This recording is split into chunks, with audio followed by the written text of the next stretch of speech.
요한복음 19장 30절 말씀 함께 한 목소리로 읽어보겠습니다.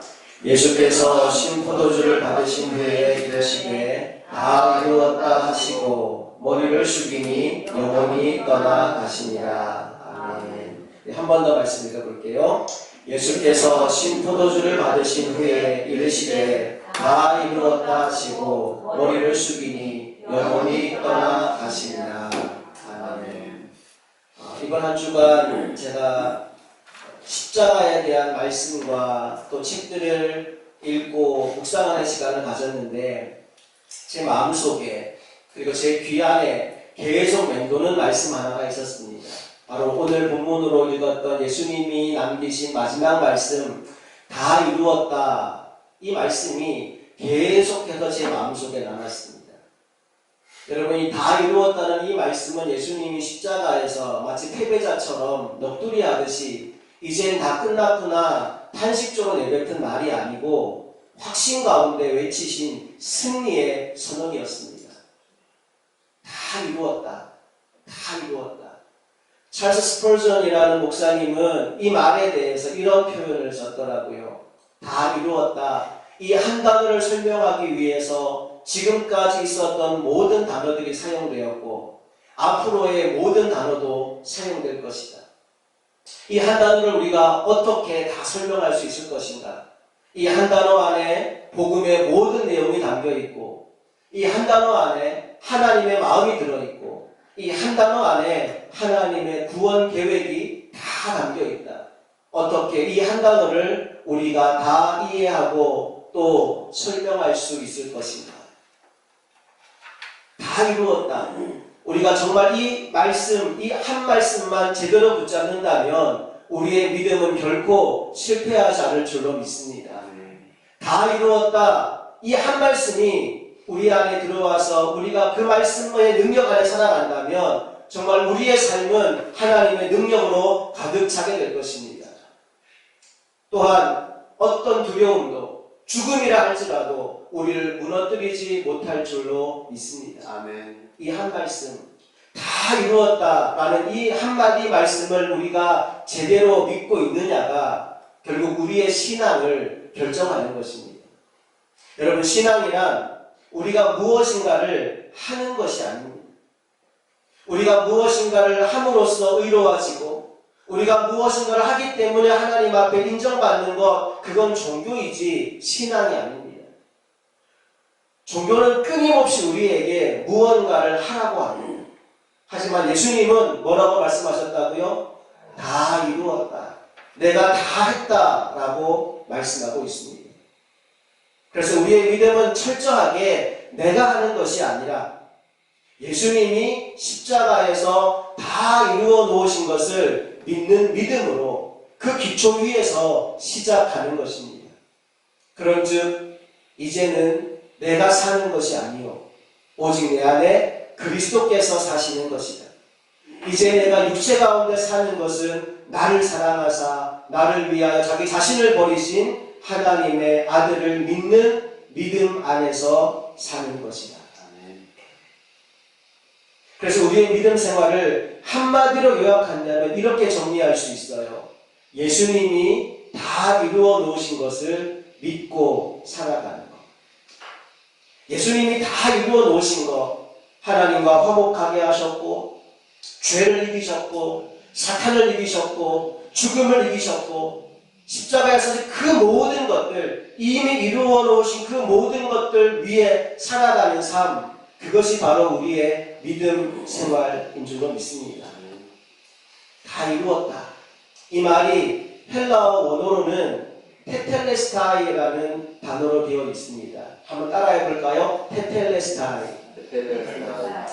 원래 텔레오라는 말, 끝나다, 완성되다 라는 말에서 파생된 완료형 동사인데 이 테텔레스타이라는 이 동사는 예수님 당시에는 굉장히 보편적으로 많은 사람들에게 쓰이던 단어였어요. 누가 이 단어를 쓰느냐에 따라서 의미가 약간씩은 달라졌지만 일상적인 삶에 굉장히 많이 쓰는 단어였습니다. 누가 이 단어를 가장 많이 썼느냐 하면 하인들, 종들이 이 말을 굉장히 많이 썼어요. 주인이 어떤 종에게 임무를 맡겼습니다. 이거 해 라고 맡겼을 때 종이 그 일을 하는 거죠. 맡겨주신 일을 충실하게 감당하고 다 끝낸 다음에 주인님한테 보고하는 겁니다. 당신이 나에게 하라고 명령하신 것을 다 끝냈습니다. 이 말이 뭐라고요? 테텔레스타이. 당신이 맡기신 임무를 완수했습니다 라는 말이에요. 요한복음 17장 4절에 나오는 예수님의 말씀이 바로 그러한 의미입니다. 함께 말씀 읽어볼게요. 아버지께서 내게 하라고 주신 일을 내가 이루어 아버지를 이 세상에서 영화롭게 하였사오니. 예수님은 하나님의 아들이시지만 종의 형체를 입고 이 땅에 오셨습니다. 그리고 하나님 아버지께서 그에게 맡기신 일, 그에게 시키신 일을 모두 이루어서 하나님께 영광 돌리는 삶을 사셨습니다. 테텔레스타이. 다 이루었다. 이 말은 하나님이 나에게 맡기신 사명을 내가 다 감당했습니다 라는 말씀이죠. 여러분, 특별히 하나님의 사명은 예수님에게만 주어진 것이 아니라 오늘 이 자리에 앉아있는 저와 여러분에게도 하나님이 맡기신 사명이 있는 줄로 믿습니다. 이 땅에 사는 동안 우리가 그 사명 잘 감당하는 인생이 될 수 있기를 간절히 소망합니다. 시편 40편 8절 말씀을 보니까요, 시편 기자가 이런 고백을 합니다. 나의 하나님이여, 내가 주의 뜻 행하기를 즐기오니 주의 법이 나의 심중에 있나이다. 나의 하나님이여, 내가 주의 뜻 행하기를 즐기오니 주의 법이 나의 심중에 있나이다. 오늘 예배하는 여러분 안에도 주님의 뜻을 행하기를 즐거워하는 마음이 가득하기를 소망합니다. 주님의 말씀, 주님의 법이 항상 내 마음속에 있어서 어떻게 하면 내가 주의 뜻을 이룰까? 어떻게 하면 내가 주님을 기쁘시게 할까? 그 일에 남은 삶을, 남은 인생을, 남은 시간을 드릴 수 있는 그런 저와 여러분 되기를 간절히 바랍니다. 그런가 하면 테텔레스타이 이 말을 많이 사용했던 또 다른 부류가 누구냐 하면 바로 성전의 제사장들입니다. 제사장들이 해야 되는 일 중에 하나가 뭐냐 하면 사람들이 제사를 위해 짐승을 끌고 올 때 그 동물이 흠이 있는지 없는지를 판별하는 일을 제사장들이 했어요. 그래서 흠이 없고 깨끗하고 제물로 쓰기에 합당하다 할 때 제사장들이 뭐라고 외쳤다고요? 테텔레스타이라고 외쳤어요. 이 제물은 깨끗하다, 흠이 없다, 제물로 쓰기에 알맞다라는 말이 테텔레스타이라는 말입니다. 예수님은 의인 중에 의인이셨습니다.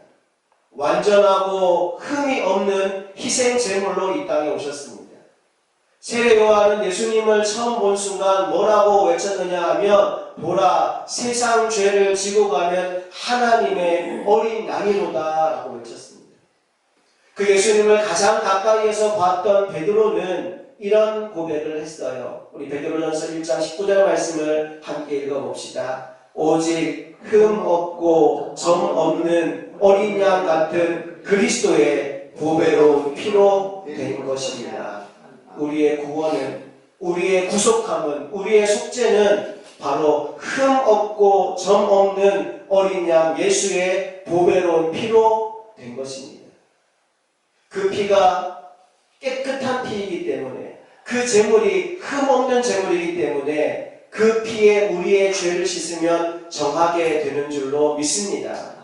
오늘 이 예배 시간에 우리 주 예수 그리스도의 보혈의 피를 의지하여서 여러분과 저의 안에 있는 모든 죄가 깨끗하게 씻김받는 은혜가 임하기를 간절히 바랍니다. 테텔레스타이 이 말을 또 많이 사용했던 사람들이 있습니다. 바로 예술가들입니다. 예술가들이 자신이 이제 작품 활동을 하던 그 작품을 완성한 이후에 한 걸음 뒤로 물러나서 그 작품을 바라보는 겁니다. 그리고 테텔레스타이라고 외칩니다. 그 말의 뜻이 뭘까요? 이제 다 끝났다. 드디어 내가 그동안 해오던 작품이 완성되었다 라고 외칠 때 쓰는 말이 바로 테텔레스타이라는 말입니다. 성경은 구약과 신약으로 이루어져 있습니다.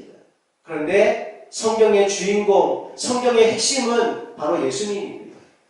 구약은 오실 메시아, 예수님이 오실 것에 대한 예언으로 가득 차 있고, 신약은 오신 메시아, 이 땅에 오신 예수님이 어떻게 사역하셨고 어떻게 부활 승천하셨고 어떤 모습으로 다시 오실지를 우리에게 알려주는 책입니다. 성경의 모든 이야기가 예수님을 중심으로 돌아가는 걸 확인할 수 있어요. 특별히 예수님이 이 땅에서 33년 짧은 삶을 사셨지만 예수님의 삶은 전체가 구약의 예언을 성취하고 하나님의 구속의 작품을 완성하는 그런 삶이었던 것을 확인할 수 있어요. 구약 성경을 보면 동정녀로 탄생할 것도 이미 예언되어 있어요. 베들레헴에서 나실 것도, 애굽으로 피난 가실 것도, 갈릴리에서 사역하게 되실 것도, 어린 나귀를 타고 예루살렘에 입성하시는 것도, 또 가까운 이에게 배반당하고 은30에 팔리는 것도, 십자가에 못 박히시는 것까지 모두 다 구약에 예언되어 있습니다. 오늘 본문 말씀도 마찬가지입니다. 요한복음 19장 28절 말씀을 보면 예수님께서 이 말씀으로부터 오늘 본문이 시작되는데 28절 말씀을 읽어볼게요. 시작. 그 후에 예수께서 모든 일이 이미 이루어진 줄 아시고 성경을 응하게 하려 하사 이르시되 내가 목마르다 하시니, 아무 생각 없이 내가 목마르다 하신 것이 아니라 하나님의 말씀을 끝까지 완수하기 위해서 성경을 응하게 하시려고 내가 목마르다라고 말씀하셨대요. 자, 그 말을 듣고 사람들이 이런 반응을 보입니다. 29절 읽어봅시다. 시작. 거기 신포도주가 가득히 담긴 그릇이 있는지라 사람들이 신포도주를 적신 해면을 웃을초에 매며 예수의 입에 대니, 사람들이 신포도주를 적신 해면을 예수님 입에 대었다는 거예요. 자, 그런데 이 일이, 이 사건이 이미 시편 말씀에 예언되어 있는 말씀이었어요.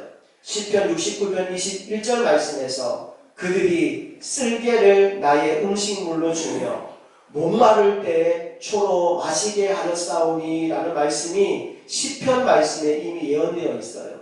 그 마지막 말씀까지 예수님이 지금 완수하고 계신 중입니다.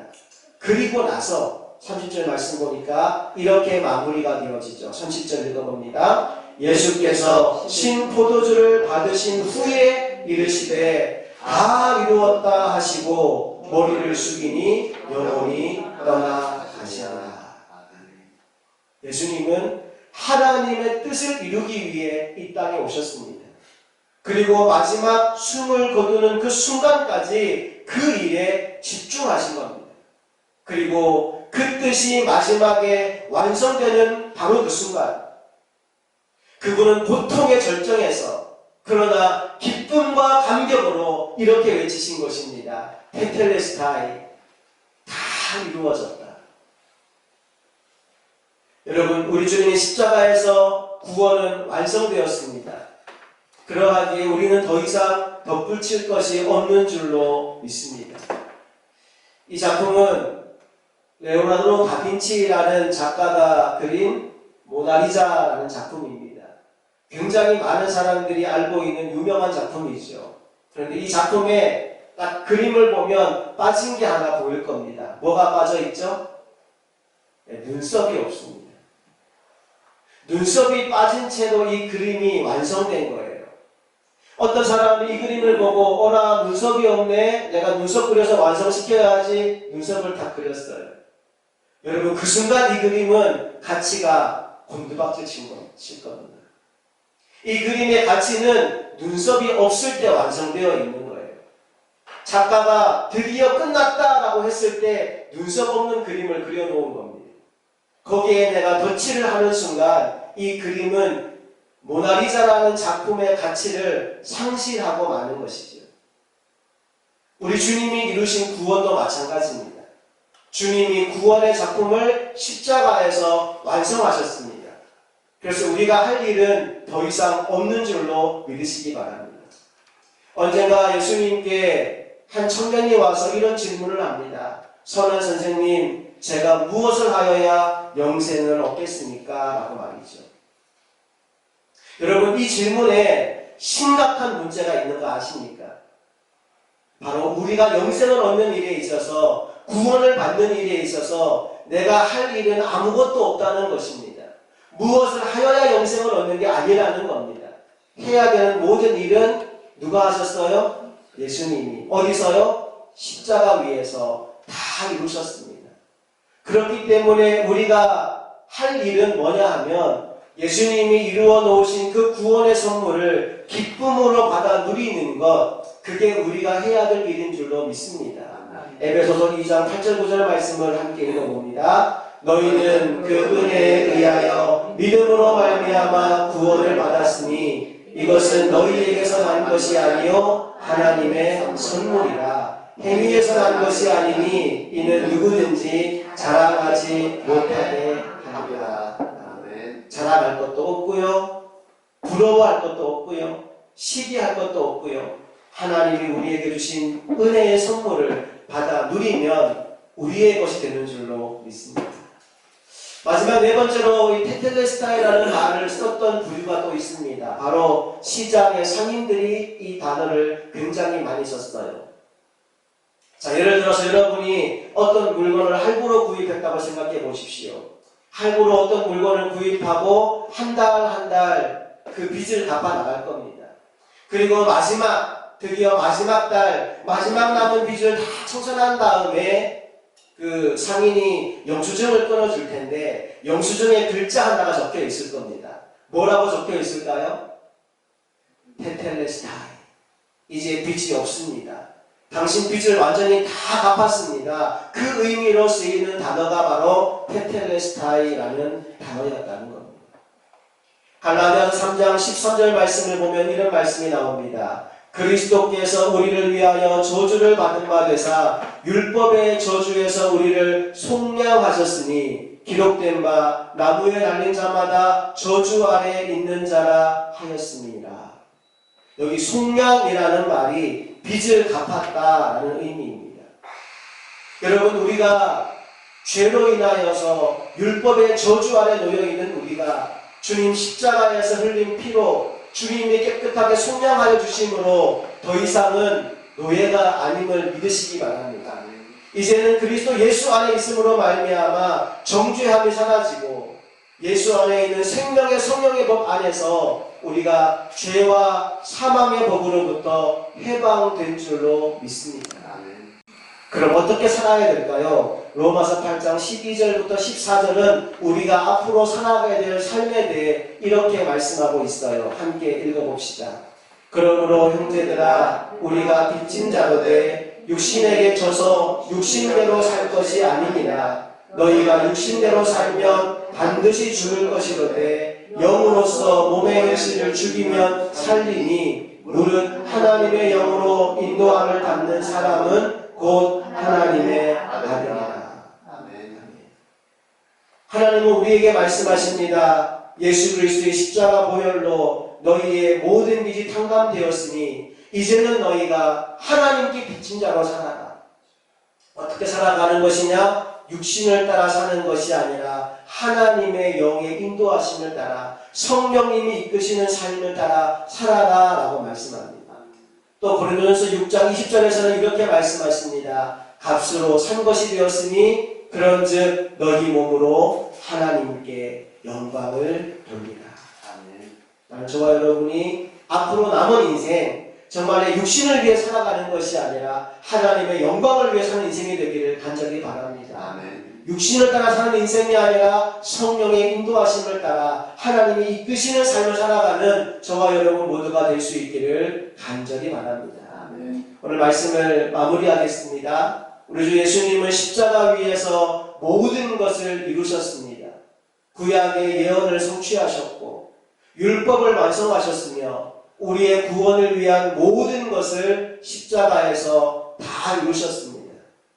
이제 주님이 이루어 놓으신 그 승리를 나의 것으로 경험하는 인생이 되기를 원합니다. 그것을 위해 해야 할 한 가지 일은 바로 이겁니다. 내가 아니라 내 안에 그리스도께서 사시는 믿음의 삶을 살아가는 것입니다. 지금까지는 내가 살아왔다면, 나를 위해 살아왔다면 이제는 내가 아니라 내 안에 예수 그리스도가 나의 삶의 주인이 되어서 그분이 이끌어 가시는 그 길을 걸어가다가 마침내 주님이 이루신 승리를 나의 것으로 누리고 살아가는 말씀에게 모든 성도님 되시기를 주님 이름으로 축복합니다. 아멘.